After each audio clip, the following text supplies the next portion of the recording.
নমস্কার বন্ধুরা, আমার আজকের রেসিপি মচমুচে রাইস পকোড়া। বন্ধুরা, এই পকোড়াগুলো খেতে কিন্তু ভীষণ ভালো লাগে, বানানোও কিন্তু ভীষণ সহজ। আপনারা কিন্তু হাতে 10 মিনিট সময় থাকলে যখন তখন এই পকোড়াটা বানিয়ে নিতে পারবেন। বাড়ির সবাই কিন্তু পছন্দ করে খেয়েছিল আর খুবই মচমুচে হয়েছিল। চলুন তাহলে শুরু করা যাক। এখানে আমি 1 বাটি আতপ চাল নিয়েছিলাম। বন্ধুরা, 2 ঘন্টা আগে আমি ভিজিয়ে রেখেছিলাম। এবার আমি ভালো করে ধুয়ে নেব। সামান্য একটু জল দিয়ে কিন্তু খুব ভালো করে পিষে নিতে হবে, যেন কোনো দানা ভাব না থাকে।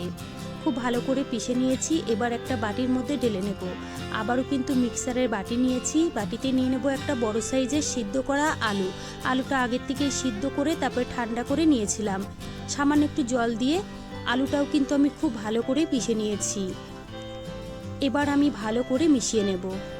বন্ধুরা, এইভাবে প্রথমে মিশিয়ে নিতে হবে, তারপরে কিন্তু হাত দিয়ে 5 থেকে 6 মিনিট সময় ধরে ফেটিয়ে নিতে হবে।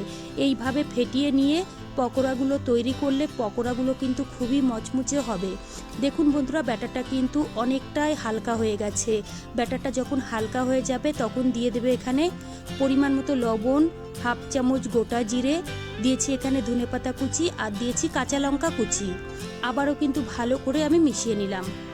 বন্ধুরা, এখানে কোনো ইনো, বেকিং পাউডার, বেকিং সোডা কিছুই লাগবে না, তাহলেও কিন্তু এই পকোড়াগুলো গরম তেলে দিলে খুব সুন্দরভাবে ফুলে উঠবে।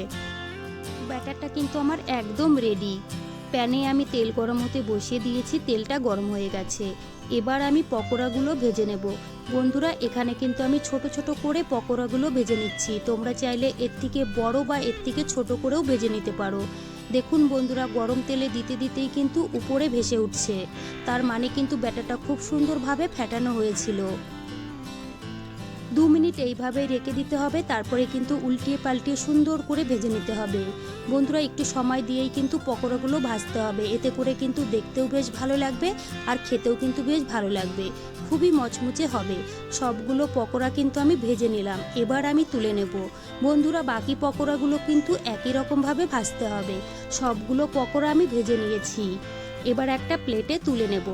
দেখুন বন্ধুরা, দেখতে কতটা সুন্দর লাগছে, খেতেও কিন্তু ভীষণ ভালো হয়েছিল আর খুবই মচমুচে হয়েছিল, সেটা আপনারা দেখেই বুঝতে পারছেন।